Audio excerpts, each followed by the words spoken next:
Alhamdulillahi rabbil alamin, wassalatu wassalamu ala sayyidina Muhammad wa ala alihi wa ashabihi ajma'in, amma ba'd.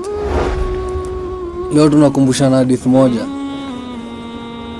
An Abdullah bin Abbas radhiyallahu anhuma qala, amesema kijana wa Abbas radhi za Mwenyezi Mungu ziwe juu yake, amesema nilikuwa nyuma ya mtume tulipokuwa tunapanda mlima. Faqala, akasema mtume, ya ghulam, ewe kijana, inni uallimuka kalimatin, nataka nikuelimishe na kalima moja. Ihfadhillaha yahfadhuk, muhifadhi Allah naye Allah atakuhifadhi. Ihfadhillaha tajiduhu tujahak, muhifadhi Allah na utampata Allah mbele yako. Idha sa'alta fas'alillah, na ukiomba muombe Allah peke yake. Wa idha sta'anta fasta'in billah, na ukitaka usaidizi tafuta usaidizi kwa Allah peke yake.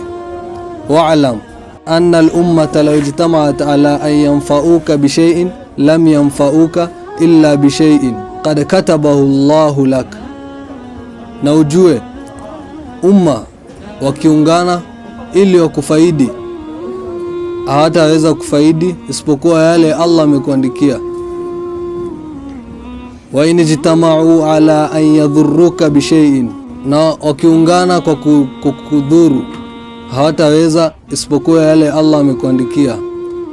Rufi'atil aqlam, kalamu yameshaunuliwa. Wajuffatis suhuf, karatasi yamekauka.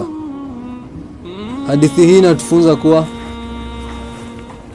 tumuhifadhi Allah na tutampata Allah mbele yetu kwa jambo ngumu na nyepesi, na tuwe ni wenye kukumbuka Allah wakati wa raha, naye Allah atatukumbuka wakati wa shida. Wa hadha, assalamu alaikum wa rahmatullahi wa barakatuh.